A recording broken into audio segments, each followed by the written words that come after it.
Some people are not destroyed by life first. They are destroyed by their thoughts, by the conversations they replay at midnight, by the futures they fear before morning comes, by the disasters they imagine so often that peace quietly leaves the room. That is the cruelty of overthinking. It feels like protection. It feels like preparation. It feels like control. But most of the time, it is punishment. A person keeps bleeding inside their own mind over things that have not even happened yet. And if this goes on long enough, something dangerous begins to die. Not the body, not the dream, peace. This is the story of a man who looked calm to everyone around him. But inside, his mind had become a storm.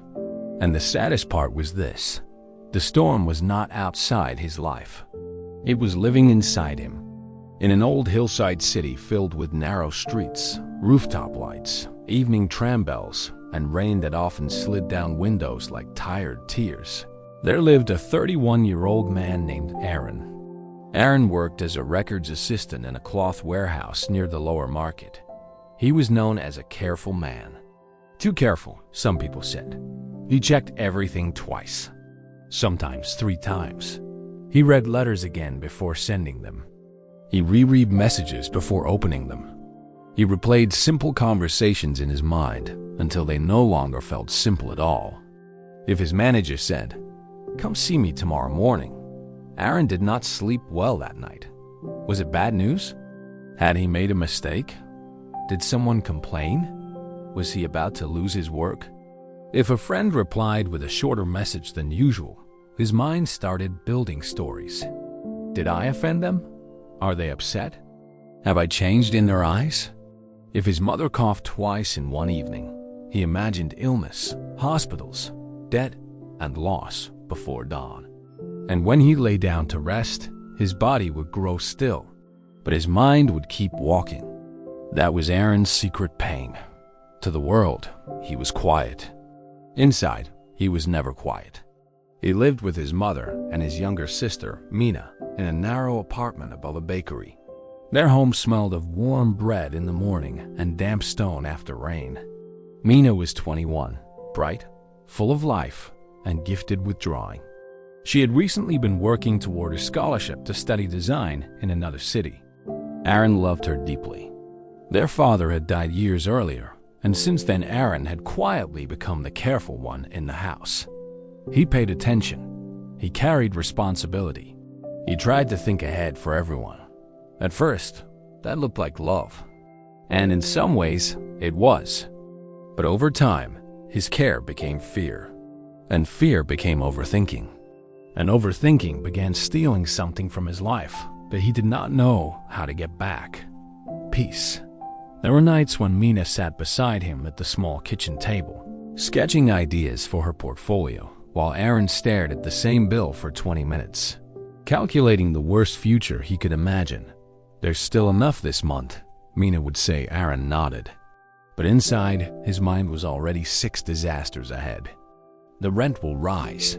Mother may get sick. The warehouse might cut workers. The city will get more expensive. What if your scholarship fails? What if everything collapses at once? He did not say all of it aloud. That made it worse. Because silent fear grows heavy in closed rooms. One evening, while rain tapped softly against the window and the tram bell sounded below the hill, Mina looked at him and said gently, "You do know you can sit in this room without preparing for every possible tragedy, right?" Arin smiled faintly.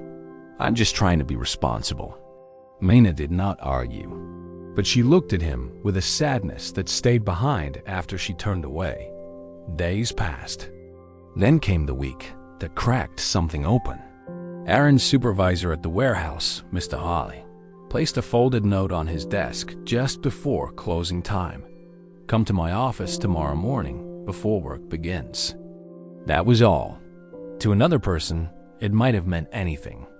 To Arin, it meant one thing: something is wrong. That night, he did not eat properly. He did not hear half of what his mother said. He barely noticed Mina showing him the final piece in her scholarship portfolio. He only nodded and said, It looks good, though he had not really seen it. At midnight, he was still awake. At 1, still awake.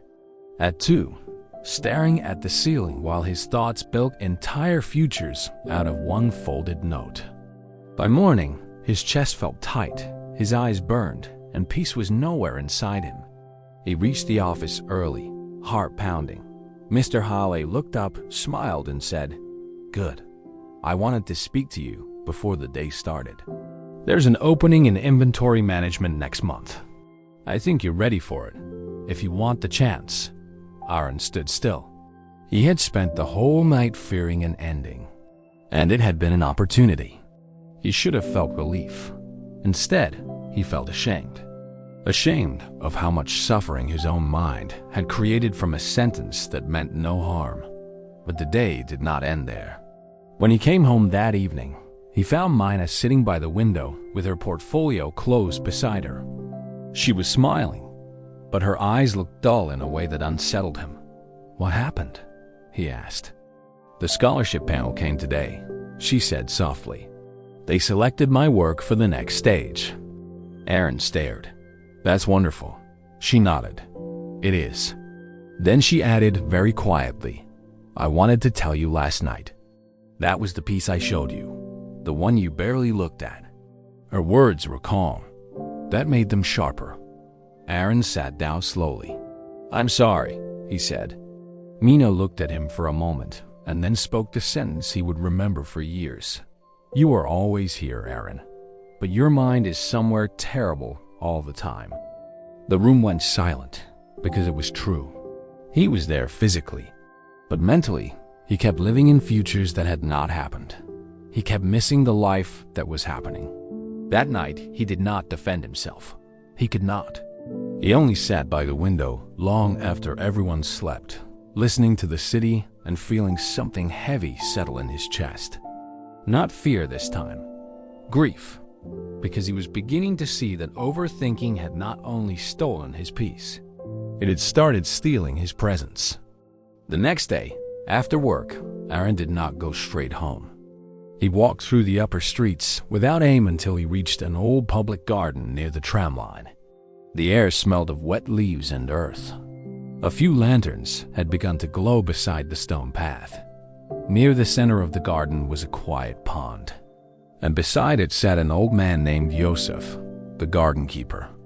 Most people in the city knew him only as the thin, gray-haired man who trimmed hedges, watered the flowers, and arrived before sunrise with a straw hat and slow, steady hands. But some people said Yosef had once lived a hard life and learned how to make peace with things that could not be controlled. Arin had never spoken to him properly, but that evening, something in him was tired enough to stop pretending. Yosef looked up as Arin approached and said, "You walk like a man who has been arguing with invisible things." Arin almost laughed. Instead, he sat on the stone bench near the pond and said, "That may be the truest thing anyone has said to me in months."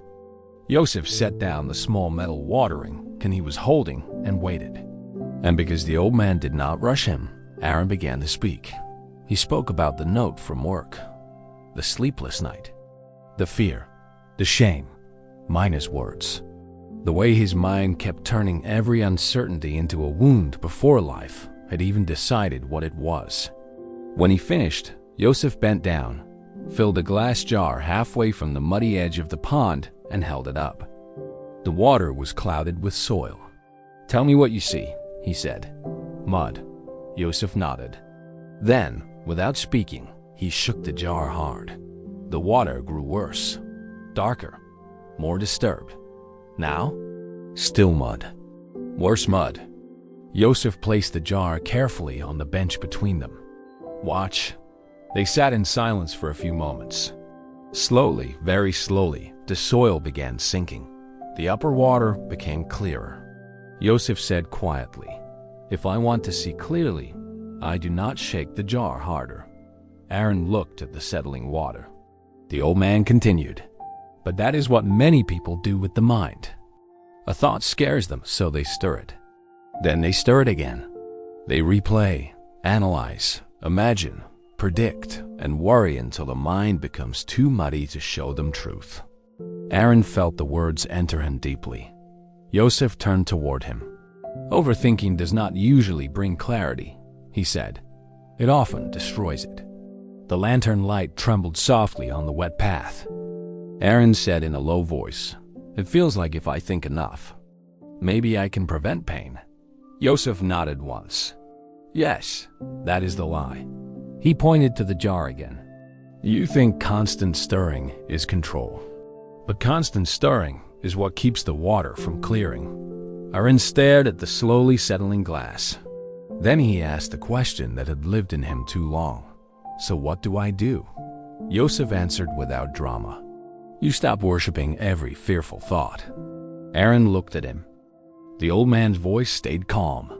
"A thought enters your mind. That does not make it truth. It does not make it prophecy. It does not make it wisdom. Sometimes it is only fear wearing a serious face." That sentence hit Arin hard, because so much of his life had been ruled by fear wearing a serious face. Yosef continued, "You do not need to solve every tomorrow tonight. You do not need to imagine every possible wound before life touches you. A mind that never rests will eventually begin hurting itself." Then he said the line that changed something inside Arin. "Peace does not return when you finally think enough. Peace returns when you stop giving every fear the authority to speak." The garden seemed to grow still around those words. Arin looked at the pond, then at the jar, then at his own hands. For the first time, he saw what he had been doing clearly. He had not been protecting life. He had been punishing himself in advance. Before leaving, Yosef gave him a small task. "Tonight," he said, "when fear speaks, ask only one question. Is this happening now, or only in my mind? If it is not happening now, do not give it the whole night." That night, Arin went home carrying no miracle. His mind did not suddenly become quiet. But it was different. For the first time, he was watching it instead of obeying it. When fear said, "You may fail," he asked, "Is that happening now?" When fear said, "Everything could collapse," he asked, "Is that happening now?" When fear said, "You are falling behind," he asked, "Is that happening now, or am I feeding a shadow?" Some thoughts stayed, but some lost power the moment he stopped kneeling before them. The change was not dramatic. That was important. Peace rarely returns like lightning. It returns like dawn, slowly. Over the next weeks, Arin began making small corrections. When his mind wanted to replay a conversation 10 times, he stopped at one honest reflection. When he imagined disaster from a short message, he waited for reality instead of inventing a story. When fear rose at night, he wrote one line in a notebook, real now, and beneath it. Imagined, that simple habit began separating life from mental noise. And slowly he began coming back. Back to meals, back to evenings, back to the people sitting right in front of him. One night, Mina spread out her design pages across the table again. This time, Arin really looked. He noticed the small stitch patterns she had drawn into the margins, the balance of color, the care in her work. After a long pause, he said softly, "This is beautiful." Mina looked at him carefully. "You actually saw it this time?" Arin nodded. "Yes, it was a small moment. But small moments are exactly what overthinking steals, and exactly what peace gives back." Then came the real test. A month later, Mina was invited to present her final work before the scholarship board in the city hall. It was important. She was frightened. And though she tried to hide it, Arin knew she wanted him there. Not just his body, but him. The night before, fear returned. What if she fails? What if she freezes? What if I say the wrong thing? What if tomorrow changes everything? The old habit rose like an old storm. Arin felt it. But this time, he did not feed it through the whole night. He opened the notebook. Real now. Mina is sleeping. I'm home. Tomorrow is not here yet. Imagined. failure, shame, disaster, collapse. Then he closed the notebook, breathed slowly, and let the mind rest before it had solved every shadow. The next morning, rain had washed the streets clean. The city hall windows reflected pale light. Mina's hands trembled as she held her portfolio. Arin stood beside her and said, "You do not need to carry the whole future into this room. Just carry today." She looked at him, surprised. Then she smiled, not because the fear disappeared, but because his peace had finally become something she could lean on. Mina went inside. She presented, and she did well, very well. Weeks later, the scholarship letter arrived. She had won. That evening, the small apartment above the bakery felt lighter than it had in years. Their mother cried quietly with pride. Mina laughed for the first time in days. The bakery smell rose warm through the floorboards. Rain tapped softly outside, but for once the night did not feel heavy. Later, Mina stepped onto the balcony where Arin stood looking at the city lights. She leaned beside him and said, "You feel different now." Arin smiled faintly. "How?" She thought for a moment. "Like your mind finally stopped standing between you and life." Those words stayed with him, because that was exactly what had happened. Not perfection, not a pain-free mind, not a life without fear. Something better, a mind no longer treated as a master. And that is the lesson. Overthinking does not protect a person. It slowly punishes them. It steals sleep from peaceful nights. It steals joy from good moments. It steals presence from love. It steals clarity by calling fear wisdom. And if left unchecked, it turns the mind into a room where peace no longer knows how to sit down. But thoughts are not kings just because they are loud. Fear is not truth just because it sounds urgent. And peace does not come when life becomes perfect. Peace comes when a person stops letting every fearful thought speak with authority. So remember this. You do not need to solve every tomorrow tonight. You do not need to carry 10 imaginary futures while trying to live one real day. Sometimes the wisest thing a person can do is let the muddy water settle. Like this video if the story spoke to you. Share it with someone who needs this message today. And comment below. What is one thought pattern you want to stop feeding so your mind can finally rest? Don't forget to subscribe to Meratic Tales for more simple English stories with deep life lessons. Until next time, stay calm, stay grateful, and keep moving forward in life.